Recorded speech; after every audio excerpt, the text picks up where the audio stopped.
ரலீது பில்லாஹி ரப்பன் வபில் இஸ்லாமி தீனா வபி முஹம்மத் நபியன் வரசூலா.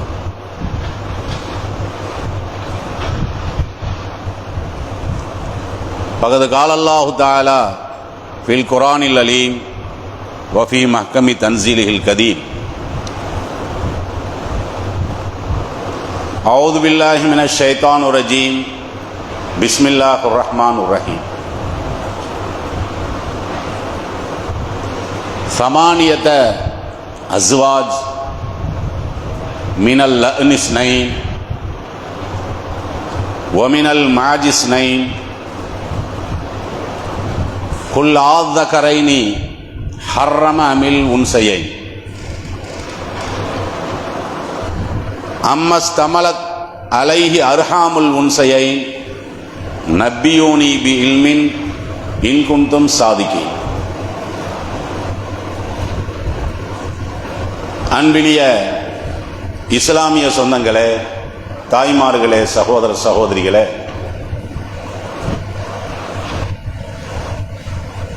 நபி வழியில் ஜும்மா வணக்கத்தை நிறைவேற்றுவதற்காக ஒன்று குழுமி இருக்கக்கூடிய இந்த சூழலில்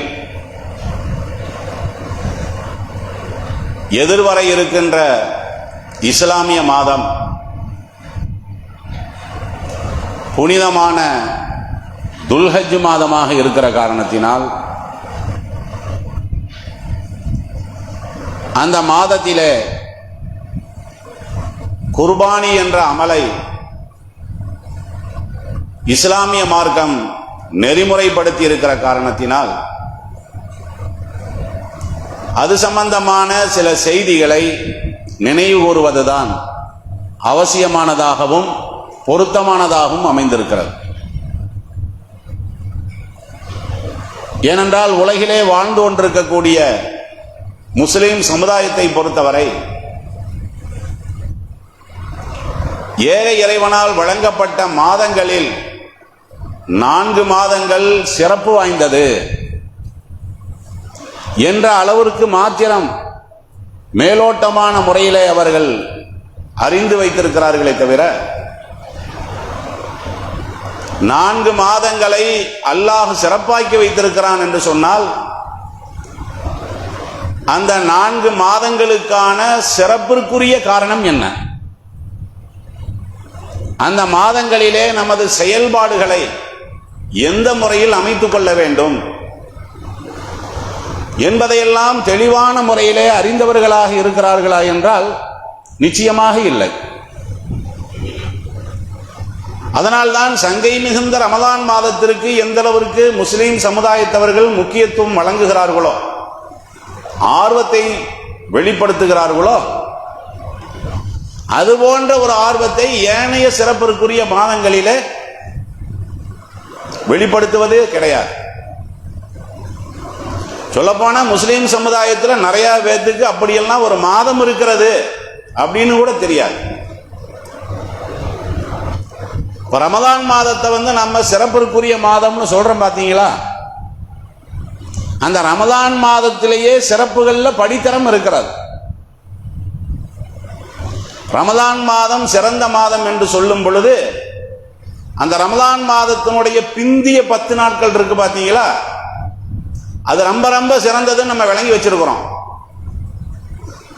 ஏன்னா ஏத்திகாஃபுடைய நாட்களாக அவைகள் இருக்கிற காரணத்தினால் ரமலான் மாதம் சிறந்தது. அந்த மாதத்தில் ரொம்ப ரொம்ப சிறந்தது எது?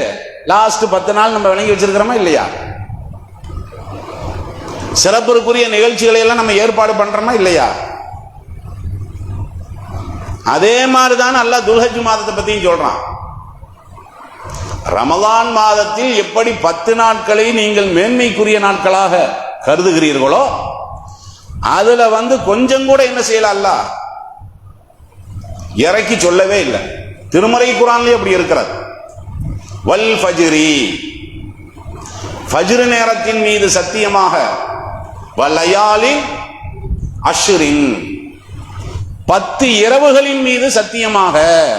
2 விஷயத்தை அல்லாஹ் சொல்றான்.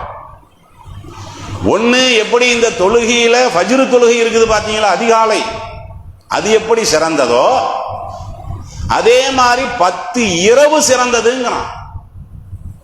அது என்ன 10 இரவு? ரமதான் மாசத்துல நம்ம பிந்திய 10 நம்ம சொல்றோம் பாத்தீங்களா, அந்த 10 இரவையா அல்லாஹ் சொல்றான்? அத சொல்லல. துல்ஹஜ் மாதத்தினுடைய முதல் 10 அல்லாஹ் சொல்றான். வித்தியாசம் என்னன்னு கேட்டா, ரமதானுடைய பிந்திய 10 இருக்கு பாத்தீங்களா, அது சிறந்தது. துல்ஹஜ் மாதத்தினுடைய முந்திய 10 இருக்குது பாத்தீங்களா, அது சிறந்தது. இந்த மாதிரி அல்லாஹ் ஜல்ல ஷானஹு தஆலா சிறப்ப சொல்றதுக்காக வேண்டியதான் என்ன செய்யறான், அந்த 10 இரவுகள் மேல அல்லாஹ் சத்தியமே பண்றான். நீ திருமறை குர்ஆன்ல பார்க்கலாம், சில விஷயங்களை அல்லாஹ் பேசுகிற பொழுது சத்தியம் பண்ணி என்ன செய்வான்னா பேசுவான். நாம கூட சில விஷயங்களை பேசக்கூடிய நேரத்தில் சத்தியம் பண்றோமா இல்லையா? அதே மாதிரி அல்லாஹ்வே என்ன பண்ணுவான், அதன் மீது சத்தியமாக இதன் மீது சத்தியமாக. அல்லாஹ் ஏன் சத்தியம் பண்றான்? எந்த பொருளின் மீது அல்லாஹ் சத்தியம் செய்கிறானோ, நான் சத்தியம் பண்ணி இந்த விஷயத்தை உனக்கு சொல்றேன், அது நல்லா நீ கவனி. எதுக்காக வேண்டி அல்லாஹ் சத்தியம் பண்றான்? வானத்தின் மீது சத்தியமாகனா வானத்தையும் கொஞ்சம் யோசிச்சு பாருன்னு அர்த்தம். நீ பூமியிலேயே நீ சுத்திக்கிட்டு இருக்கிற, உன்னுடைய ஆய்வெல்லாம் எங்க போகுது? எல்லாம் பூமிக்குள்ளதான் போகுது. வானத்தின் மீது சத்தியமாக. இப்ப வானத்தை பாரு, வானம் எப்படி நிக்குதுன்னு பாரு, அது எப்படி செயல்படுதுன்னு பாரு. இந்த ஒரு அழுத்தத்தை கொடுக்கறதுக்காக வேண்டி அல்லாஹ் என்ன பண்ணுவான், ஒரு பொருளின் மீது அல்லாஹ் சத்தியம் பண்ணுவான். இன்னொரு காரணமும் இருக்கிறார். என்ன காரணம்? சத்தியம் பண்றான்னா வெறுமனே சத்தியம் மாத்திரம் அந்த வசனத்துல இருக்காது. சத்தியமெல்லாம் பண்ணிட்டு ஏதாவது ஒரு விஷயத்தை அல்லாஹ் சொல்லுவான். இந்த விஷயத்திற்கும் அவன் சத்தியம் பண்ணான் பாத்தீங்களா, அந்த விஷயத்துக்கும் ஏதோ ஒரு வகையில் என்ன இருக்கும், தொடர்பு இருக்கும். புரியறதுக்கு சொல்றதா இருந்தா அல்லாஹ் ஜல்ல ஷானஹு தஆலா தன்னுடைய திருமறை குர்ஆன்ல என்ன செய்யறான், குதிரை மேல சத்தியம் பண்றானே இல்லையா? திருமறை குர்ஆனை நீங்க புரட்டி பார்த்தீங்கன்னா அல்லாஹ் என்ன செய்யறான், வல் ஆதியாதி லபஹன் குர்ஆன்ல இருக்கிறது. மூச்சு திணறி ஓடுது பாத்தீங்களா, அந்த குதிரையின் மீது சத்தியமாக. அதே மாதிரி ஃபல் மூரியாதி கதுஹன், தன்னுடைய குழம்புகளால் ஓடக்கூடிய நேரத்தில் நெருப்ப கிளப்புது பாத்தீங்களா, அந்த குதிரை மேல சத்தியமா. லைனா குதிரை மேலதான் அல்லாஹ் சத்தியம் பண்றான். ஃபல் மூரியாதி சுபஹன், காலங்காத்தாலையாக இருந்தா கூட இந்த சோம்பேறித்தனங்கிறது குதிரைக்கு இருக்காது. நம்மளை ஃபஜ்ருக்கு எழுப்பிடுறாங்க, எந்திரிச்சு அங்க ஒரு 5 நிமிஷம் பேசாம உட்கார்றாரு, அப்படி எல்லாம் தான் நம்ம இருப்போம். அப்படி எந்திரிச்சு ஒரு சாதாரண நிலைக்கு வர்றதுக்கு நம்மளுக்கு ஒரு 1/4 மணி நேரம் 1/2 மணி நேரம் ஆயிரும். குதிரை அப்படியா, தட்டி விட்டவனே எந்திரிச்சு அவ்வளவு. அந்த சோம்பலுங்கிறதே இருக்காது. குதிரையை நீங்க எந்த நேரத்தில் தட்டினாலும் என்ன செஞ்சிடும், எஜமான் தட்டுறாரு டக்குன்னு எந்திரிச்சிரும். இது பனி காலமாச்ச, நடுங்கிட்டு இருக்கிறத குதிரையை பார்த்துருக்கீங்களா? அப்படி குதிரை அப்படி நடுங்குது. அது 3 மணிக்கு நீங்க தட்டினாலும் குதிரை எந்திரிச்சிடும். எந்திரிக்குது இல்ல, அந்த குதிரை மேல சத்தியமா. எல்லாம் சத்தியத்துக்கு தான் அல்லாஹ் சொல்றான்.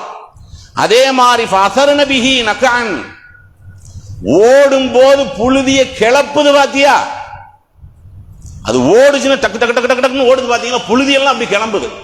பாலைவனத்துல பயங்கரமா கிளம்புமே, அதன் மீது சத்தியமாக. ஃபவஸத்ன பிஹி ஜம்மா, நீ போர்க்களத்தில் அந்த குதிரையை நீ கிளப்புற நேரத்தில் 100 பேர் இருக்கானேன்னு குதிரை யோசிக்காது. 100 பேரா இருந்தாலும் இது ஓடிடும், கிழிச்சிட்டு ஓடும். அவன் வில்ல வச்சுக்கிட்டு நிப்பான், குத்துறதுக்கு கத்திய வச்சுக்கிட்டு நிப்பான், அதெல்லாம் பார்க்காது, ஓடுனா ஓடு. இந்த குதிரை மேல எல்லாம் சத்தியமா. நான் என்ன சொல்ல வர்றேன்னு கேட்டா, இன்னல் இன்சான லிரப்பிஹி லகனூர், மனிதன் நன்றி கெட்டவனா இருக்கான். அல்லாஹ் சொல்ல வரக்கூடிய செய்தி இது மட்டும்தான். எது? இவன் நன்றி கெட்டவனா இருக்கிறான், அதுக்கு தான் நான் குதிரை மேல சத்தியம் பண்ணேங்கிறான். ஏன் சொல்றா? உன்னுடைய நன்றித்தன்மையும் அந்த குதிரையினுடைய நன்றித்தன்மையும் பாரு. குதிரைக்கு நீ அப்படி என்ன பண்ணிட்ட, குதிரை நீ படைச்சியா? அப்படியெல்லாம் ஒண்ணுமே இல்லை. புண்ணாக்கு போடுற, தண்ணி வைக்கிற, புல்லு போடுற, இதுதானே. அதுக்கு எந்த அளவுக்கு அந்த குதிரை தியாகம் பண்ணுது? நீ எந்த நேரத்தில் கட்டினாலும் குதிரை எந்திரிச்சிடும். போர்க்களம், நான் வரமாட்டேன். ஏன் எஜமான் புல்லு போட்டவன்டா, இவன் புல்லு போட்டவன், புண்ணாக்கு போட்டவன், அவன் சொல்றத நான் கேட்காம இருக்க முடியுமா? என் உயிர் போனாலும் பரவாயில்ல, படையை கிழித்து எதிரிக்கு நான் பயமுறுத்தலை ஏற்படுத்துவேன். எவ்வளவு நன்றித்தன்மை அவன்கிட்ட இருக்குது, அந்த குதிரைகிட்ட இருக்குது. உங்ககிட்ட என்ன இருக்கு?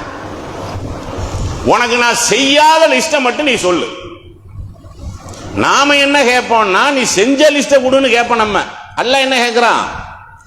நான் செய்யாத லிஸ்ட கொடு. எதை உனக்கு நான் செய்யல இந்த உலகத்துல? எல்லாம் செஞ்சுதான் இருக்கிறேன். ஆனா நீ எப்படி இருக்கிற? நன்றி கெட்டத்தனமா இருக்கு. நான் சொல்வதை நீ கேட்பதில்லை, எனது கட்டளைகளை நீ நடைமுறைப்படுத்துவதில்லை, எனது கட்டளை என்ன என்பதை கூட நீ அறிவது இல்லை. இதானுங்க அடிப்படையான காரணம். அப்ப சத்தியத்திற்கு காரணம் இருக்குது பாத்தீங்களா? அதே மாதிரிதான் 10 இரவுகளின் மீது அல்லாஹ் சத்தியம் பண்றான்னு சொன்னா அது காரணம் என்ன?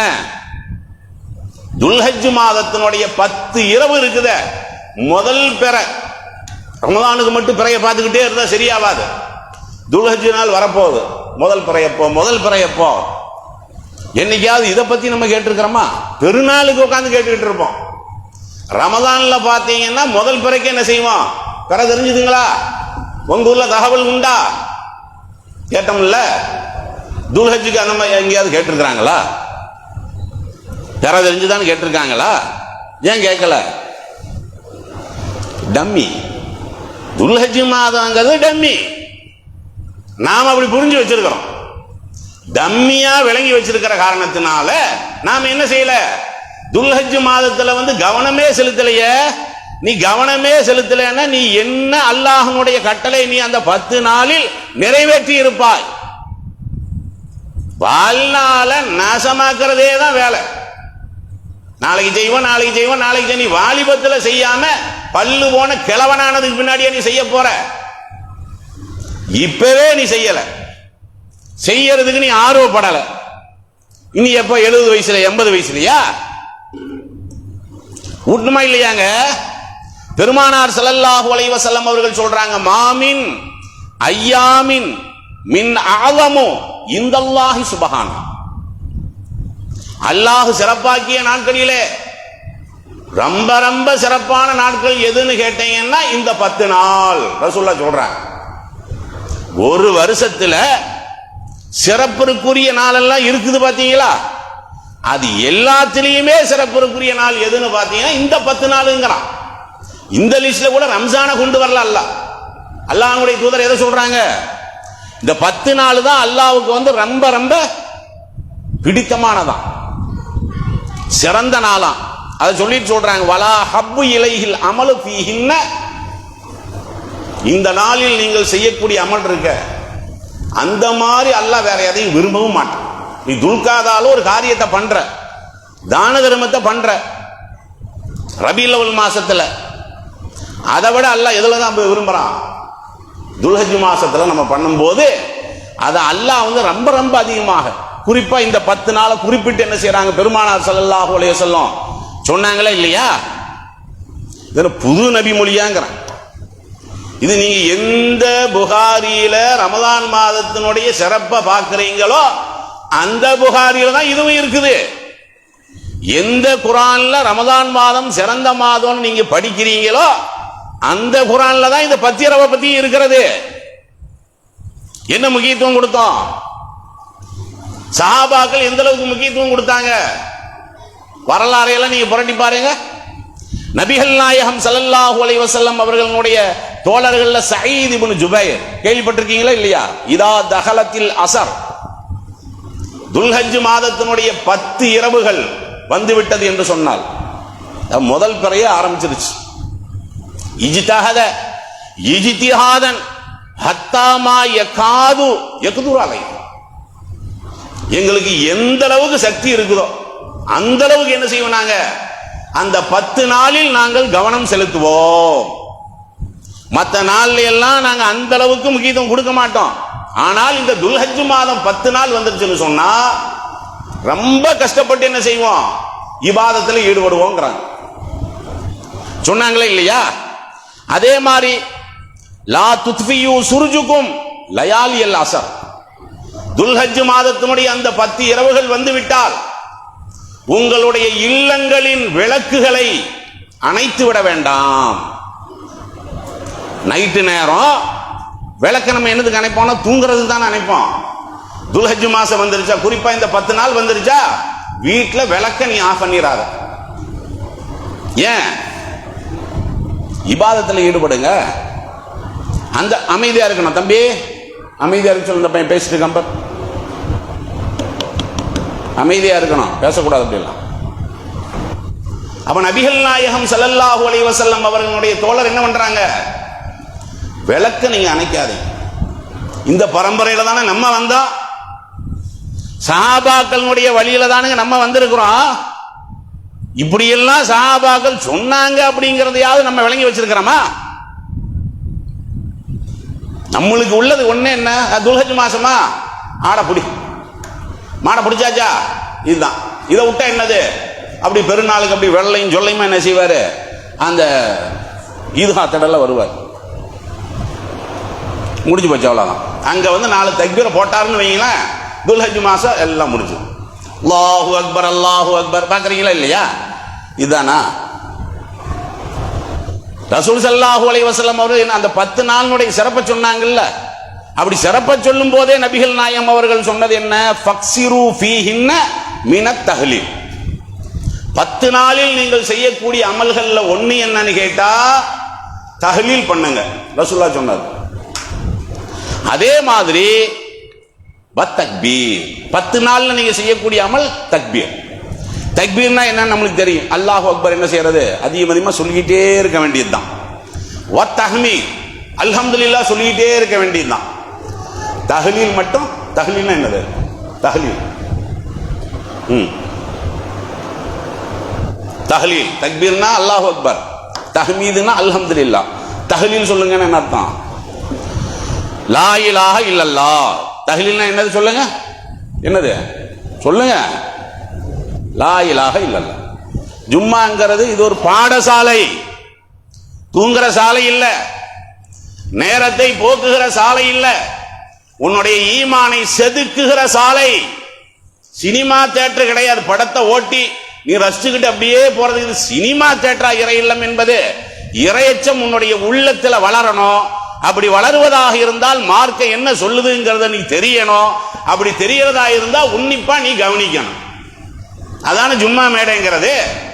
நல்லா இப்படி நம்ம உன்னிப்பா கவனிச்சிருந்தா, இப்ப எல்லாம் மூஞ்சிய பாக்குறீங்க பாத்தீங்களா, இப்படி கவனிச்சிருந்தா நம்ம மார்க்கத்துல அறியாமை இருந்திருக்குமா?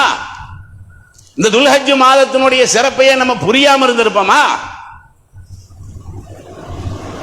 ஆக நாம பண்றது என்ன, பெருநாள், அந்த பெருநாளுக்கு தான் வர்றது, வேற ஒண்ணும் இல்லை. அது வரும்போதே உங்களுக்கு தெரியும். என்ன பாய், போன வருஷம் பார்த்தது எங்க, அவங்க அப்பதான் திடலுக்கு வந்திருக்காரு, போன வருஷம் பார்த்தது. அதுக்கு இடையில அவர் பள்ளிக்கும் வரல ஒண்ணு, அதை தான் அவர் சொல்றாரு, போன வருஷம் பார்த்தது. ரம்ஜான்லயும் நீங்க அப்படி பார்க்கலாம். போன வருஷம் 2024 ரம்ஜான்ல நம்ம சந்திச்சது. என்ன பாய் பண்றது, அவ்வளவு வேலை. 4 மாசமா நான் ஜும்மா கூட தொழுகலைன்னா பாத்துக்கீங்களேன், ஜும்மா கூட இவருக்கு போக முடியலையா. அதை என்ன செய்யறது, அதை பெருமையா சொல்றேன், 4 மாசம் ஜும்மா கூட எனக்கு போக முடியல. இதா நீ காலகாலமா ஈமான படிச்சு படிச்சு படிச்சு படிச்சு இந்த லட்சணத்துலதான் உன்னுடைய ஈமான் இருக்கா? வருஷத்துக்கு ஒரு தடவை திருவிழாவில் கலந்துட்டு போறதுக்கு என்ன திருவிழாவா நடத்துறாங்க, ஜமாத் சார்பா திருவிழாவா? பெருநாள் என்பது இறைவன் பெரியவன் என்பதை உணர்ந்து அந்த 365 நாள்ல உன்னை செதுக்கிற நாளா, அல்ல இறைவனை நீ மறுக்கிற நாளா, மறக்கிற நாளா? இத புரியணுமா இல்லையாங்க? அப்ப நபிகள் நாயகம் ஸல்லல்லாஹு அலைஹி வஸல்லம் அவர்கள் என்ன செய்யறாங்க, முதல்ல இந்த சாரத்தை நம்ம வந்து உள்ள வாங்கணும். நம்ம உள்ளத்துல என்ன வேணும், முதல்ல துல்ஹஜ் மாதம்ங்கிறது ரொம்ப சிறந்தது. அந்த சிறப்பிற்குரிய நாளை நம்ம என்ன செய்யக்கூடாது, கடந்த காலத்துல நம்ம தவறிட்டோமா கவலை இல்லை, அல்லாஹ் மன்னிக்க கூடியவன் தான். ஆனா நிகழ்காலம் இருக்க இன்னும் கொஞ்ச நாட்கள், கொஞ்ச நாள் தான். அந்த நாளை நம்ம என்ன செஞ்சிடக்கூடாது, தவற விட்டு விடக்கூடாது. இது அடிப்படையான விஷயம். ரெண்டாவது என்ன, குர்பானின்னு நம்ம ஒண்ணு கொடுக்கறாங்க. குர்பானி கொடுக்கிறது பெரிய மேட்ரு இல்ல. நீங்க ஆடு அறுக்கிறது பயங்கரமான விஷயமா? கசாப் கடைக்காரன் டெய்லி அறுத்துக்கிட்டு கிடக்கிறான். ஆடு மாடு நம்ம என்ன அதிசயமா போட்டு அறுத்துக்கிட்டா இருக்கிறோம்? கறி கடைக்கு போ, டெய்லி அறுப்பான். ஆடு அறுப்பான், மாடு அறுப்பான், கோழி அறுப்பான், பாக்குறமே இல்லையா? அதன் மூலம் உங்கள்கிட்ட என்ன வெளிப்படணும்? நீ ஆடு அறுக்கிறதுனால எனக்கு அப்படி சந்தோஷம் வந்துருமாங்க? லையனால் அல்லாஹ் லுஹூமுஹா, நீங்கள் அறுக்கக்கூடிய அந்த கால்நடைகளின் இறைச்சி அல்லாஹ்வை சென்றடையாது. நிச்சயமா எனக்கு வராது. அது உனக்கே தெரியும். நீ அறுத்து போட்டு நீ என்ன பண்ற? அல்லாஹ்வுக்காக வேண்டி அறுக்கிறேங்கிற, பார்சல் பண்ணி உன் சொந்தக்காரன் வீட்டுக்கு தான் கொடுத்துடுற, ஊருக்கு தான் நீ கொடுக்குற. எனக்கு என்ன வந்தது? இபாதத்துன்னு வேற நீ சொல்லிக்கிற. குர்பானி கொடுக்கறது நம்ம இபாதத்துன்னு தானே சொல்றோம். அந்த இபாதத்துல என்னைக்காவது நம்ம அல்லாஹ் பார்சல் அனுப்பி இருக்கிறோமா? இல்லையில. இபாதத்துன்னு சொல்லிட்டு பங்கு வச்சு நம்ம தான் என்ன செய்யறோம்? சாப்பிட்றோம், சொந்தக்காரங்களுக்கு கொடுக்கிறோம். எனக்கு என்ன வந்துச்சா சொல். வலா திமாவுஹா, அந்த கால்நடைகளின் ரத்தங்களும் என்னை வந்து அடைவதில்லை. ஆனா என்ன வந்து சேரணும், ஒன்னே ஒன்னு சேரணும். என்ன சேரணும்? வலாக்கின் யனாலுஹு தக்வா மின்கும், உங்களிடத்தில் இருக்கக்கூடிய அந்த இறையச்சம் இருக்க இல்லையா, அது எனக்கு வந்தாவும்.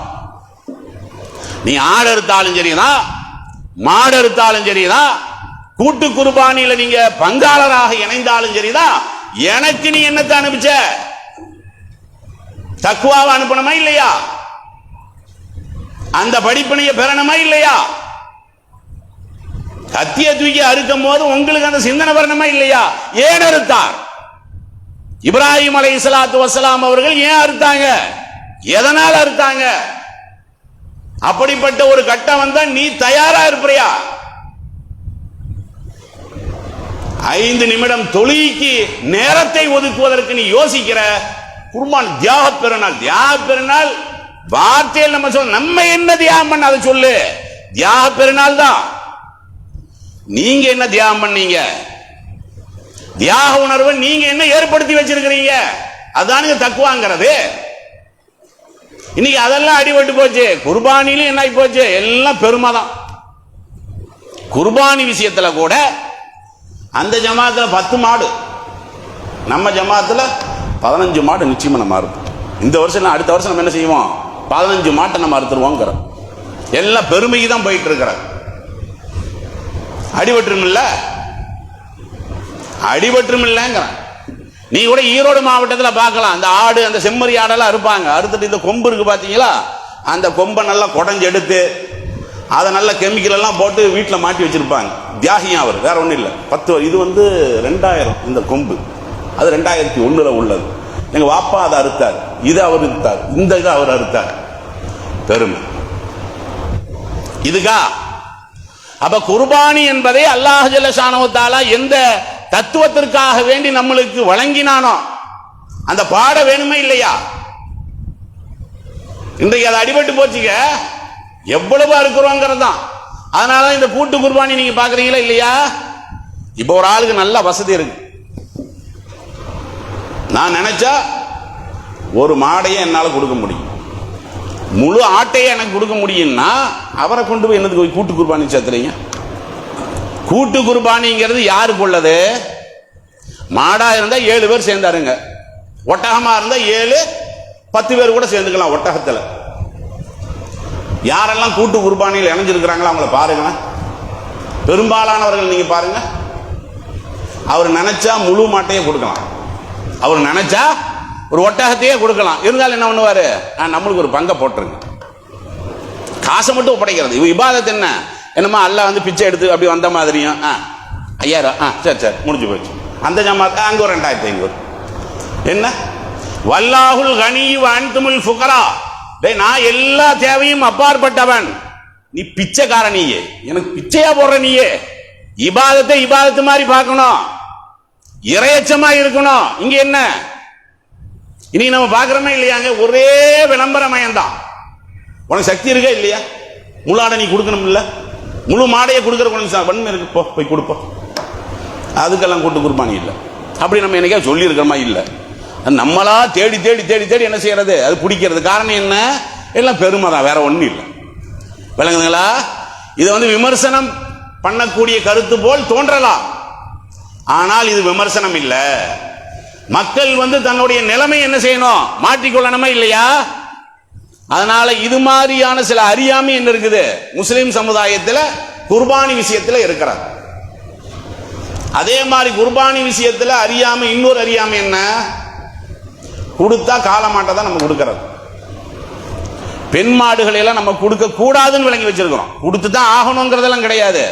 ஒரு ஆள் பொட்டை மாடு அறுக்கலாமா, கூடுமா கூடாதா? குர்பானி பொட்டை மாடு கூடுமா கூடாதா? கூடுன்னு அல்லாஹ்வே குர்ஆன்ல சொல்றான்ல. ஆனா நாம என்ன செய்யறது இல்ல, பொட்ட ஆடையும் குர்பானி கொடுக்கறது இல்ல, பொட்ட மாடையும் குர்பானி கொடுக்கறது இல்ல. கொடுத்துதான் ஆகணும்னு இல்ல, ஆனா நம்ம எப்படி விளங்கி வச்சிருக்கிறோம், அதெல்லாம் குர்பானிக்கு லாய்க்கில்ல நம்ம புரிஞ்சு வச்சிருக்கிறோம். ஆனா குர்ஆன்ல அல்லாஹ் என்ன சொல்றான், நீ திருமறை குர்ஆன்ல 6வது அத்தியாயத்தினுடைய 143வது வசனம், சமானியத்த அஸ்வாஜ், 8 வகையான பிராணிகளை அல்லாஹ் சொல்றான். குர்பானிக்கு தகுதியான பிராணியை சொல்லும் பொழுது அல்லாஹ் என்ன சொல்றான், மினல் லிஸ்னைன், செம்மறி ஆட்டில் 2 வகை. அதன் செம்மறி ஆட்டில் 2 வகை என்னது, பொட்டாடு ஆம்பளாடு 2 ஆடையும் கொடுக்கலாங்க. இது அல்லாஹ்வே குர்ஆன்ல சொல்றான். வெள்ளாட்டில் 2 வகை, அந்த வசனத்தை நீங்க படிச்சு பார்த்தீங்கன்னா செம்மறி ஆட்டில் நீங்க பொட்டாடையும் கொடுக்கலாம், அதே மாதிரி கெடாவையும் கொடுக்கலாம். வெள்ளாட்டிலையும் அப்படி கொடுக்கலாம். ஒட்டகத்தை பத்தி சொல்லக்கூடிய நேரத்தில் கூட அல்லாஹ் என்ன சொல்றான், வமினல் இப்லிஸ்னைனுங்கிறான். ஒட்டகையில் 2 வகை. என்ன 2 வகை? அதுலயும் பெண் ஒட்டகை கொடுக்கறதா இருந்தா கொடுங்க, அல்லது ஆண் ஒட்டகை கொடுக்கறதா அல்லாஹ்வே அனுமதி கொடுத்துருக்கிறான்ல. நம்ம எல்லாமே இந்த கெடா கெடா கெடான்னு போனனாலதான் இது பிசினஸ் மாசமாய் போச்சு. நாம போய் ஒரு பெண் மாடை போய் வாங்கணும்னு வைங்களேன், இந்த விலை வருமா? வராது இல்ல. ஒரு பெண் ஆடை கொடுத்தா இந்த விலை வருமா? வராது இல்ல. இன்னும் சொல்ல போனா இந்த வசனத்திலேயே அல்லாஹ் என்ன சொல்றான், குர்ஆன்ல ரொம்ப அழகா சொல்றான் பாருங்க. அதாவது நீங்க ஒட்டகத்துல 2 வகை நீங்க கொடுக்கலாம். குல் ஆதகரைனி ஹர்ரம அமில் உன்சையைனி, நபியே நீங்க கேளுங்க, இதுல பெண்ணாட்டையோ பெண் மாட்டையோ கொடுக்க கூடாதுன்னு அவங்களுக்கு யாரு சொன்னாங்கன்னு நீங்க கேளுங்கிறான்ல. நான் ஹராமாக்கல, என்னமோ ஹராம் மாதிரி அவங்க நினைச்சுக்கிட்டு இருக்கிறாங்க. அதனால நபியே நீங்க கேளுங்க, இதெல்லாம் ஆகாதுன்னு சொல்றீங்கல்ல, உங்களுக்கு யாரு சொன்னா? ஒரு மாட்டையே நீங்க அறுக்கிறீங்க, அப்படி அறுக்கக்கூடிய நேரத்தில் அம்மஸ்தமலத்து அலைஹி அருகாமல் உன்சையை, திடீர்னு பார்த்தீங்கன்னா உள்ள ஒரு குட்டி இருக்கு. ஒரு பொட்டை மாடை நம்ம அறுக்கிறோம், அறுக்கிற நேரத்தில் உள்ள ஒரு குட்டி இருந்துச்சுன்னு வைங்களேன், இந்த குட்டியை கூட சாப்பிடலாம் நல்லாவே சொல்றோம். அதாவது குட்டி இருக்குன்னு தெரிஞ்சுக்கிட்டு அறுக்கக்கூடாது. அது ஹதீஸ்ல தடை இருக்குது. நாம ஒரு பொட்டை மாடை வாங்கிட்டு வர்றோம், குர்பானி கொடுக்கிறோம், திடீர்னு பார்த்தா உள்ள ஒரு குட்டி இருக்குது, சாப்பிடு, அதெல்லாம் ஹலாலுன்னு நல்லாவே குர்ஆன்ல சொல்றானா இல்லையா? அதனால இதெல்லாம் தடையா? தடையெல்லாம் கிடையாது. ஆனா இந்த மாதிரி தான் செய்யணும் நம்ம ஒரு வழிமுறை வச்சிருக்கிறோம் இல்ல, அந்த வழிமுறை எல்லாம் மார்க்க வழிமுறை இல்ல. பெருசா வேணா. இப்ப பங்கு வைக்கிறாங்கல்ல, பங்கு வைக்கும்போது எத்தனை பங்கு வைப்பாங்க? சாதாரணமா எல்லாருமே விளங்கி வச்சிருப்போமே, 3 பங்கு. ஒரு பங்கு அவருக்குள்ளதான், இன்னொரு பங்கு சொந்தக்காரங்களுக்குள்ளதான், இன்னொரு பங்கு ஏழைக்குள்ளதான். நல்ல நோக்கத்துல தான் அந்த மாதிரி பிரிக்கிறாங்க. ஆனா அல்லாஹ் அப்படி சொல்லியிருக்கானான்னு பார்க்கணுமே இல்லையா? 3 பங்குகளாக வையுங்கன்னு அல்லாஹ் சொல்றானா, அத்திமுல் காணிய வல் முஅத்தர். குர்ஆன்ல அல்லாஹ் சொல்லக்கூடிய விஷயம் என்னது? கேட்டு வருபவர்கள், தேவையுடையவர்கள் 2 பேத்துக்கு நீங்க கொடுங்க. கேட்டு வந்தாலும் நீங்க கொடுங்க. தேவையுடையவர், எங்களுக்கு வேணும் வேணும்னு வர்றாங்க தேவையுடையவர்கள், மாற்றார் கூட ஒரு ஆள் வந்தான்னு வைங்க, கொடுத்துடு, கேட்டு வந்து தேவையான கேட்டு வந்துட்டார்ல. இதுதான் அல்லாஹ் சொல்லக்கூடியது. ஆனா நாம என்ன பண்ணுவோம், இப்படி பிரிச்சு வைக்கிறது. இதுல என்ன ஒரு வேதனையான விஷயம், இந்த சொந்தக்காரங்களுக்கு பிரிச்சு வச்சாங்க பாத்தீங்களா? இப்ப என்னுடைய அண்ணன் குர்பானி கொடுத்திருப்பார், அவரே அங்க மாடு வெட்டிட்டு இருப்பார், இதுல இருந்து ஒரு பங்கத்துக்கு அவரு கொடுக்கிறார். எதுல? நம்ம அண்ணனுக்கு. அவரு மாடு வெட்டிட்டு இருக்காரு அந்த இடத்துல. அவரும் கேட்பார், தம்பி வீட்டுல இருந்து வந்துச்சா, நல்லா கவனமா பாத்துங்க, போன வருஷம் ஏமாத்தி விட்டான், இந்த வருஷமா கரெக்டா கொடுக்குறானான்னு பாருங்கிறார். அதே மாதிரி இவர் என்ன பண்ணுவாரு, அண்ணன் வீட்டுல இருந்து வந்துச்சான்னு இவன் கேட்கறது. என்னத்துக்கு இது? நீ அறுக்கிற மாடு எப்படி ருசியா இருக்குன்னு நான் பார்க்கறதும், நான் இருக்கிற மாடு எப்படி ருசியா இருக்குது நீ பார்க்கறது டேஸ்ட் பார்க்கறதுக்கா? அது காரணம் என்ன? இந்த 3 பங்குன்னு போச்சு பாத்தீங்களா? இந்த மாதிரி 3 பங்குல வந்து சொந்தக்காரங்களுக்கு ஒரு பங்கு கொடுக்கணும் அப்படிங்கறத விளங்கி வச்ச காரணத்தினாலதான் அவர்களுக்கு அந்த தகுதி இருக்குதோ இல்லையோ தூக்கி கொடுத்துறது. இதெல்லாம் மார்க்கம் சொல்லல, வழங்குதுங்களா? அதனால தேவையுடையவர்கள் வந்தாங்களா, தேவையுடையவங்களுக்கு கொடுங்க. நீங்க விருப்பப்பட்ட ஆளுக்கு கொடுங்க, யாருக்கு வேணாலும் கொடுக்கலாம், அது எந்த விதத்திலையும் தடை கிடையாது. இதெல்லாம் நபிகள் நாயகம் ஸல்லல்லாஹு அலைஹி வஸல்லம் அவர்கள் நம்மவர்களுக்கு சொல்லி இருக்கக்கூடிய முக்கியமான போதனை. சில விஷயங்கள் என்ன பண்ண தேவையில்லாம சர்ச்சையெல்லாம் பண்ணுவோம். எரும மாட்டை கொடுக்கலாமா? சமூக வலைதளத்தில் பாருங்க, தேவையான விஷயத்தை பத்தி பேசுறது எல்லாம் எப்ப பார்த்தாலும் சர்ச்சை தான். எரும மாட்டை குர்பானி கொடுப்பது கூடுமா கூடாதா? ஏன் கேட்கற? நீ எரும மாடை கொடுக்க போறியா? நீ எதுக்கு கேட்கறங்க? எரும மாடை நீ இப்ப கொடுக்கவா போற? அப்படியெல்லாம் ஒன்றும் இல்லை, சும்மா தேவையில்லாத ஒரு சர்ச்சையை எழுப்புறது. எருமையை குர்பானி கொடுக்கலாமா கொடுக்கலாமா கொடுக்க கூடாதா? அது கொடுக்கலாம், செய்யலாம், கால்நடைகள் தானே, கொடுக்கலாம். கொடுக்கலாங்கிறதுக்கு நேரடியா ஆதாரம் இருக்கானா? நேரடியாவெல்லாம் ஆதாரம் கிடையாது. நபிகள் நாயகம் ஸல்லல்லாஹு அலைஹி வஸல்லம் காலத்துல ஆடு இருந்தது, மாடு இருந்தது, ஒட்டகை இருந்தது. ஆனா இந்த மாடு கூட ரசூல் ஸல்லல்லாஹு அலைஹி வஸல்லம் அவர்களுடைய வாழக்கூடிய இடத்துல இல்ல. அவங்க பகுதியில் என்ன இருந்தது? ஆடு இருந்தது, ஒட்டகம் இருந்தது. ஷாத்துன்னு சொல்லுவாங்க, பக்கர்னு சொல்லுவாங்க, இப்படி எல்லாம் சொல்றாங்கல்ல. அதுல எருமைக்கு ஒரு வார்த்தை இருக்கிறது அரபுல. என்ன வார்த்தை? ஜாமூஸ்ங்கிற வார்த்தை. எருமைக்கு அரபுல குறிப்பிடக்கூடிய வார்த்தை என்னது? ஜாமூஸ். இந்த ஜாமூஸ்ங்கிற வார்த்தை எங்கேயாவது ஹதீஸ்ல இருக்கானா? ஹதீஸ்லயே இல்ல. அப்படின்னு என்ன அர்த்தம்? குர்பானி நேரத்தில் அவங்க வந்து இந்த எருமையை கொடுத்திருந்தாங்க, ஜாமூஸ்ங்கிற வார்த்தை இடம்பெற்றிருக்கும்ல. ஆனா அந்த வார்த்தையும் இல்லை. சொல்ல போனா வல் ஜாமூசு லா யாரிஃபூன, வரலாற்று ஆசிரியர்கள் எப்படி செய்யறாங்க, என்ன பண்றாங்க? அங்க வாழ்ந்த மக்கள், ரசூலுல்லாஹ் காலத்துல வாழ்ந்த மக்கள் எரும மாட்டை கூட பார்த்திருக்க மாட்டாங்க. அப்ப எரும மாடுங்கிறது அவர்கள் வந்து அந்த நாட்டுல இல்ல. அதனால ரசூல் ஸல்லல்லாஹு அலைஹி வஸல்லம் அவர்கள் என்ன செய்யல, அவங்க வந்து கொடுக்கவும் இல்லை, அதை கொடுக்குமாறு வழிகாட்டவும் இல்லை. காரணம் அவர்களுடைய பகுதியில் இல்லை. இன்னைக்கு உங்களுக்கு வாய்ப்பு இல்லை, ஆடு கிடைக்கல அல்லது மாடு கிடைக்கல, ஒட்டகம் கிடைக்கல, எருமை தான் இருக்குன்னா அறுத்துட்டு போ. ஏன்னா அது கால்நடை தானே, அது ஹலாலாக்கப்பட்டதான, அது அதனுடைய பாலை நம்ம குடிக்கலாமா இல்லையா? இதெல்லாம் என்னதான் மார்க்க ரீதியாக நம்ம அறிந்து கொள்ள வேண்டிய முக்கியமான சட்டங்கள். இந்த சட்டங்கள் எல்லாம் மேலோட்டமான சட்டம் தான். இந்த சட்டங்களை எல்லாம் விளங்கி கொண்டு அந்த மாதத்தில் நாம் செய்ய வேண்டிய அமல்கள் இருக்கு பாத்தீங்களா, தான தர்மங்கள், அதுல அதிகமாக நம்ம தான தர்மம் செய்யலாம். இதெல்லாம் ரசூல் ஸல்லல்லாஹு அலைஹி வஸல்லம் ரமலானுக்கு மட்டும்தான் செஞ்சாங்க, நம்ம விளங்கி வச்சிருக்கிறோம். ரமலானுக்கு மாத்திரம் இல்ல, பெருமானார் ஸல்லல்லாஹு அலைஹி வஸல்லம் அவர்கள் துல்ஹஜ் மாசத்துல கூட, இன்னும் சொல்ல போனா இப்ப இந்த மாசத்தோட நீங்க ஒப்பிட்டு பார்த்தீங்க, எத்தனையோ பேர் கல்விக்கு தேவையுடையவர்களாக இருக்கிறாங்களா இல்லையா? ஒரு குடும்பத்துல சுற்றி வரையும் பார்த்தீங்கன்னா ஒரு 5 பணக்காரங்க இருப்பாங்க, 5 வசதியானவர்கள் இருப்பாங்களா இல்லையா? அதான் ஒரு ஆளுக்கு நீங்க ஒரு வருஷத்துக்கு போய் 1 லட்சம் ரூபாய் எல்லாத்துக்கும் கட்ட முடியாது, ஒரு 5000 ரூபாய் போட்டா கட்டலாம்ல. ஜகாத் பணமா ஒதுக்கி அண்ணன் தம்பி சின்னப்பா பெரியப்பா எல்லாருமே அவரவர்களுடைய ஜக்காத்து காசு இருக்கு பாத்தீங்களா, நான் 5000 ரூபாய் தரேன், நான் 5000 ரூபாய் தரேன், நீ அவன் கையில எல்லாம் நீ போய் கொடுக்க வேணாம், காலேஜில் போய் கட்டிடு. அதிகபட்சமா 70000 80000 90000 தானே, ஒன்னால ஒருத்தர் படிச்சுட்டு போட்டமே, ஏன் நீ அப்படி இது பண்ண மாட்டேங்கிற? ஓன் சொந்தத்தில் இருக்கக்கூடியவன் ஊரெல்லாம் என்ன செய்யறான், கேட்டுக்கிட்டு இருக்கான், படிக்கிறவங்க காலேஜில் சேர்த்த முடியலன்னு. இது மாதிரியான நேரங்களில் உதவலாம்ல. அது குறிப்பா இந்த துல்ஹஜ் மாசத்தை மையமாக வைத்து உங்க குடும்பத்தில் படிக்கக்கூடிய மக்களை நீங்களே உருவாக்குங்க.